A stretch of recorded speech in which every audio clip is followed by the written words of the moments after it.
This all began, innocently enough, when I sat down to watch some TV.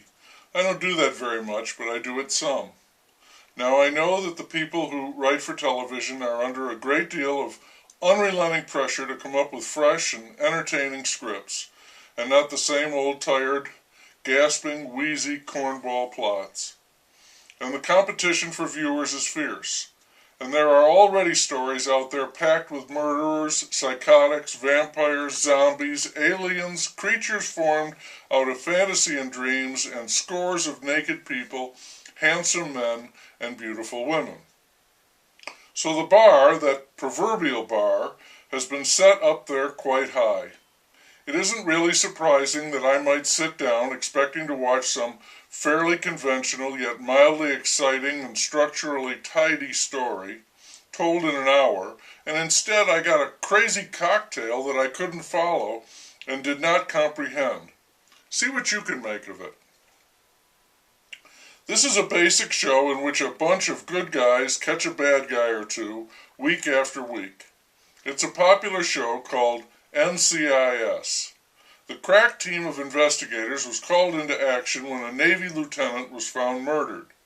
They had no obvious suspects, but a friend of the deceased told them that he thought maybe he'd been killed because he had filled out the NCAA brackets correctly. If that was true, the sheet of paper would be worth $1 billion if it was dated and could be verified, and of course if they could find it, if it existed. The NCAA arrived and claimed that they had jurisdiction in the case, and there was some dispute about that. Eventually, the NCIS team and the NCAA agreed to work the case together, though neither was happy about it. They were searching for the mysterious missing $1 billion bracket when the NIT walked in and said that the dead man had supposedly filled out a bracket for their tournament too, and it too was reportedly completely correct. Talk about defying the odds. One of the NCIS investigators wondered how much this would be worth, and the NCAA said maybe $50, and the NIT took great offense at that. A fight nearly broke out between the NCAA and the NIT. That was avoided when the NBA walked in, dismissed everyone there as amateurs, and said that they doubted both claims, and that they were not in favor of the brackets in the first place because everyone had money in some kind of a pool betting on the brackets, and the NBA was not going to approve of that amount of gambling around a sports event. The NBA said that even the mention of gambling made them nervous. That's when the NRA arrived.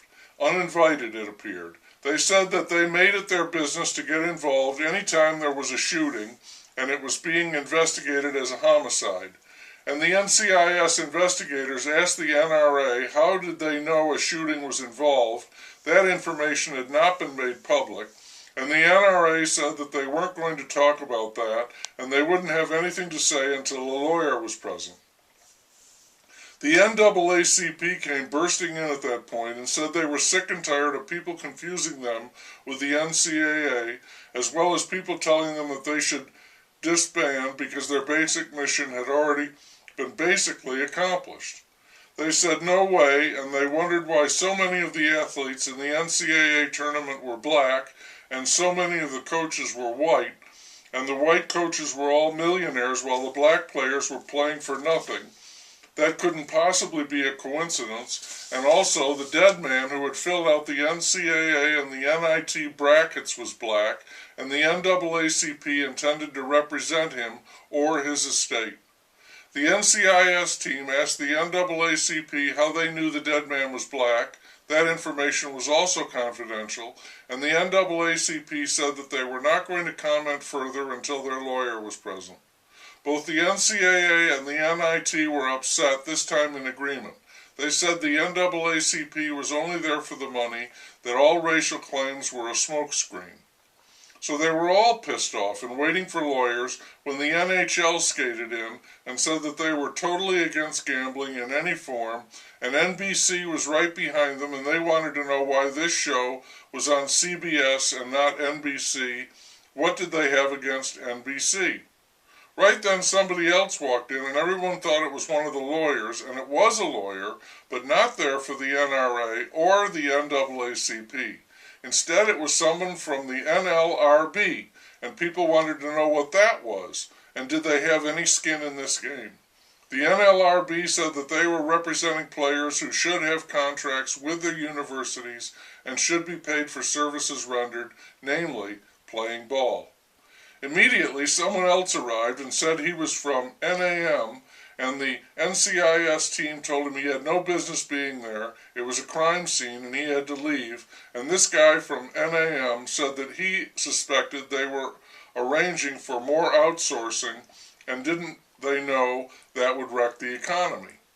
The lead NCIS guy said that had nothing to do with the case, and I was trying to remember what the case was all about when a new character appeared, said he was from NPR, and he was positive